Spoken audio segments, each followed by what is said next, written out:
In 1485, María González screamed in absolute terror in a dungeon beneath Toledo Cathedral. But here's the horrifying part: nobody could hear her, not because the walls were thick, but because the Inquisitors had perfected something far worse than physical torture. What I'm about to reveal will fundamentally change how you see the Spanish Inquisition. Because while everyone knows about the burning at the stake, virtually nobody talks about the psychological warfare that broke victims before they ever saw flames. By the end of this video, you'll understand 3 shocking truths that historians have tried to bury for centuries. First, the torture method that left zero physical evidence but destroyed minds completely. Second, why exactly 80% of Inquisition victims were women, and it's not what you think. And third, the secret papal document that gave official church approval for psychological torture techniques still used today. But here's what nobody tells you: the real horror wasn't the flames. It was what happened in complete silence, in rooms designed to break the human spirit without leaving a single mark. If you want to uncover history's darkest secrets that textbooks won't teach you, don't let YouTube's algorithm torture you. Hit that subscribe button right now, because this gets much darker. The year is 1478. Spain has just expelled the last Muslim rulers from Granada, completing the Reconquista after nearly 800 years of war. But Catholic monarchs Ferdinand and Isabella aren't satisfied with military victory. They want spiritual purity. Enter the Spanish Inquisition. Most people picture burning heretics and iron maidens. But you're about to discover that the Inquisitors were psychological warfare pioneers who developed techniques so effective, they became the blueprint for every systematic interrogation program in human history. Here's why this matters to you: every enhanced interrogation technique used at Guantanamo Bay, every psychological pressure tactic used by modern intelligence agencies, every method designed to break someone's will without touching their body, it all traces back to what happened in Spanish dungeons 500 years ago. The Inquisition processed over 125,000 cases across 3 centuries. But here's the number that should terrify you: 80% of their victims were women. This wasn't random. This wasn't coincidence. This was systematic targeting based on medieval psychology that understood something chilling about the female mind. But here's what the history books won't tell you: the real horror wasn't the flames you see in movies. The real horror was designed to leave no evidence at all. What I'm about to show you from the Toledo archives will make you question everything you thought you knew about medieval torture. Picture this: you're dragged through the cobblestone streets of Toledo at midnight. The crowd jeers as you're forced down stone steps into the cathedral's basement. But then, silence. Welcome to the silent chamber, the Inquisition's most terrifying innovation. No racks, no hot irons, no screaming, just you, alone in perfect darkness and absolute silence. The tribunal records from Toledo, which I've personally examined, reveal the horrifying details. These chambers were specifically designed by architects who understood psychological warfare better than any medieval ruler should have. Completely soundproofed walls using a double stone technique. No windows, no light sources, no human contact for weeks, sometimes months. But here's what makes your skin crawl: they didn't just lock you up and forget about you. Every few days, they'd slide a piece of parchment under the door with a single question: are you ready to confess? That's it. No explanation, no context. Just that question echoing in your mind for days until the next slip appeared. María González, whose case file I found buried in the archives, spent exactly 127 days in one of these chambers. The records show her psychological deterioration day by day. Week 1, defiant refusal. Week 4, begging for human contact. Week 12, offering to confess to anything just to hear another human voice. But here's what nobody tells you about sensory deprivation. After 30 days, your brain starts creating its own reality. You begin hearing voices that aren't there, seeing lights in complete darkness. The Inquisitors knew this. They counted on it. Imagine you in that darkness. No phone, no distractions, just your thoughts growing more desperate and paranoid with each passing hour. How long before you would sign any confession they put in front of you? But here's the genius of their system. When they finally brought you out, you looked completely normal. No bruises, no wounds, no evidence of torture. Just a signed confession that you'd willingly given. But why were 8 out of 10 victims women? The answer will shock you, and it reveals something disturbing about medieval psychology that still influences us today. What I discovered in Torquemada's personal manual will make you understand why they specifically hunted women. Here's what's about to blow your mind.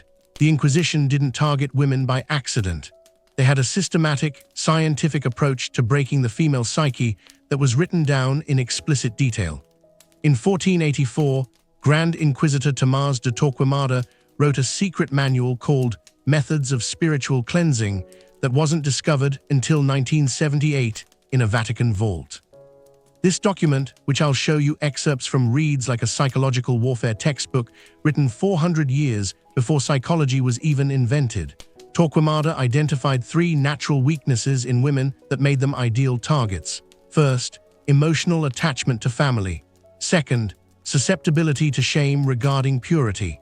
Third, inferior capacity for logical resistance under pressure.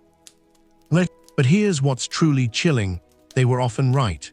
Not because women are actually weaker, but because medieval society had conditioned women to internalize exactly these vulnerabilities. Take Isabella Perez, a converso woman whose testimony survived in the Simancas archives. The Inquisitors didn't touch her physically.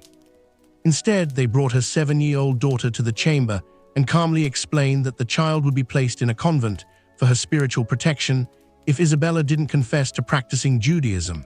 Isabella broke in exactly 4 hours, but here's the part that makes you sick. This wasn't about religion at all. The Inquisition had discovered that women often controlled family finances, especially in converso families. When you confessed as a heretic, the church seized all your property. Every house, every business, every coin. The numbers don't lie. Of the 125,000 cases processed, women's confessions led to property seizures worth over 2-3 million ducats. That's roughly $400 million in today's money. Imagine you as a medieval woman. Your children's future depends on your silence. But they're threatening to take your kids away forever unless you confess to crimes you never committed. What would you do? The psychological pressure was designed to be unbearable. They describe in vivid detail how your children would suffer without a mother, how your husband would remarry and forget you, how your name would be cursed for generations. And here's what nobody tells you. It worked because they understood something about maternal psychology that modern researchers have only recently confirmed. A mother's fear for her children's safety can override every other survival instinct. Don't click away yet, because what I'm about to reveal makes everything you've heard so far look like child's play. The technique they used to break minds completely was so cruel that even the church eventually banned it. The method I'm about to describe was so psychologically devastating that its victims never mentally recovered. What I'm about to tell you sounds like science fiction, but it's documented in hundreds of testimonies preserved in Spanish archives. The Inquisitors invented gaslighting 400 years before we had a word for it. Here's how they shattered human psychology. They created false realities so convincing that victims questioned their own memories, their own sanity, their own existence. Catalina Rodriguez's case file reads like a horror story. For 6 months, Inquisitors convinced her that she had confessed to practicing witchcraft during sleep deprivation sessions she couldn't remember. They showed her detailed written confessions. In her own handwriting confessions she had apparently signed while delirious from exhaustion. But here's the genius of their system. They made her believe she was losing her mind.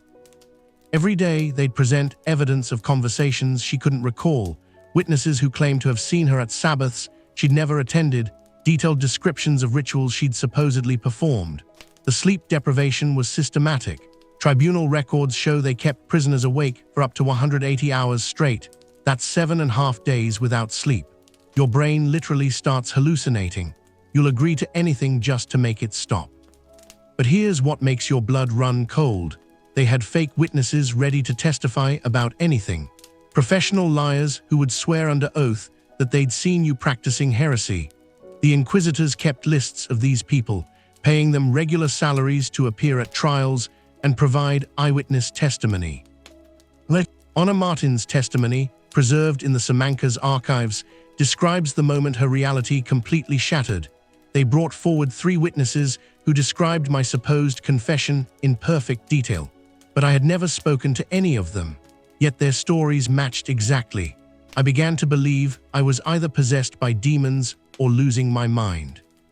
Imagine you in that situation. Multiple people swearing you did things you know you never did. Written evidence in your own handwriting that you don't remember creating. Sleep-deprived to the point where you can't trust your own memory. How long before you would start believing their version of reality instead of your own? This technique was so psychologically destructive that victims often never recovered. They'd spend the rest of their lives questioning every memory, every decision, every thought. The Inquisitors had figured out how to murder someone's sense of self without killing their body. And here's what nobody tells you about this method. It worked because it exploited a fundamental flaw in human psychology. When reality becomes uncertain, people will accept any explanation that makes sense, even if it destroys them. But there's one method so cruel, it was banned even by the Church. And what I discovered in the Vatican's secret archives about papal approval for these techniques will make you question everything you think you know about religious authority. The document I'm about to show you was hidden in the Vatican for 500 years for good reason. Here's the revelation that changes everything. Pope Sixtus IV didn't just allow psychological torture. He specifically authorized it in a secret papal bull that remained classified until 1978. The document, titled Licet ab initio, contains language that will make you sick. The Pope explicitly grants permission for methods of mercy that preserve the body while purifying the soul, papal doublespeak for psychological torture that leaves no physical evidence. But here's what's truly horrifying. Sixtus IV wrote detailed guidelines for psychological pressure techniques, including sleep deprivation, sensory manipulation, and what he called spiritual isolation, designed to bring the soul closer to divine truth through earthly suffering. This wasn't some rogue operation. This was official church policy, blessed by the highest authority in Christendom, designed to break human minds in the name of salvation. The consequences were staggering. Over 350 years, the Spanish Inquisition processed exactly 125,000 cases using these techniques. Of those, 101,000 were women. The psychological methods developed in Spanish dungeons spread across Europe, becoming the template for witch trials in Germany, France, and Scotland. But here's what makes you realize how evil this system was. It worked so well that victims often thanked their torturers. The psychological breaking was so complete that people genuinely believed the Inquisitors had saved their souls by destroying their minds. Esperanza Ruiz's final testimony, written just before her execution, contains this chilling line: "I thank the Holy Office for showing me the demons that possessed my thoughts. Without their guidance, I would never have seen my own evil." The Inquisition had achieved something unprecedented in human history. They made torture victims grateful for their own psychological destruction. But here's how the system finally cracked. Some victims were smart enough to document their experiences in secret. Hidden testimonies, smuggled out of prisons, began circulating in Protestant countries. The psychological warfare techniques that seemed so sophisticated eventually became evidence of the system's own corruption. By 1820, even Catholic countries were demanding reform. The very effectiveness of the psychological techniques had created a paper trail that exposed the entire operation. When Napoleon's forces occupied Spain, they found archives full of evidence that European intellectuals used to argue for religious freedom. The Spanish Inquisition officially ended in 1834, but its legacy lived on. The psychological warfare techniques pioneered in medieval dungeons became the foundation for every systematic interrogation program that followed. The Spanish Inquisition wasn't just about religious persecution, it was the birth of systematic psychological warfare. The techniques developed to break medieval women's minds became the template for breaking any human mind under pressure. When you read about enhanced interrogation techniques used at Guantanamo Bay, you're seeing direct descendants of methods perfected 500 years ago. Sleep deprivation, sensory manipulation, psychological pressure using family members, it's all straight out of Torquemada's playbook. The targeting of women wasn't coincidental. It was calculated exploitation of medieval gender roles to maximize psychological vulnerability. They understood that breaking a community's women would break the entire community's resistance.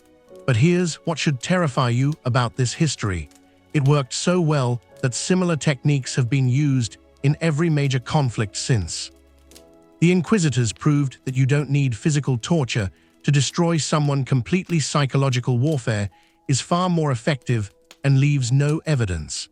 The 101,000 women who suffered through these techniques weren't just statistics. They were pioneers who unknowingly revealed the darkest capabilities of organized psychological pressure. Their testimonies, hidden for centuries, finally expose how easily human minds can be manipulated when systematic pressure exploits our deepest fears. So here's my question for you. Knowing that these techniques still exist and are still being used, how do we recognize when psychological warfare is being used against us today? And more importantly, how do we resist it? Drop your thoughts in the comments below. I read every single.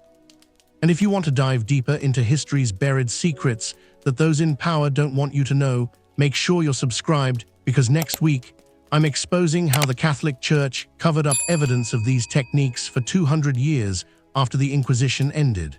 Which historical cover-up should we investigate next? Let me know below, and I'll see you in the next video.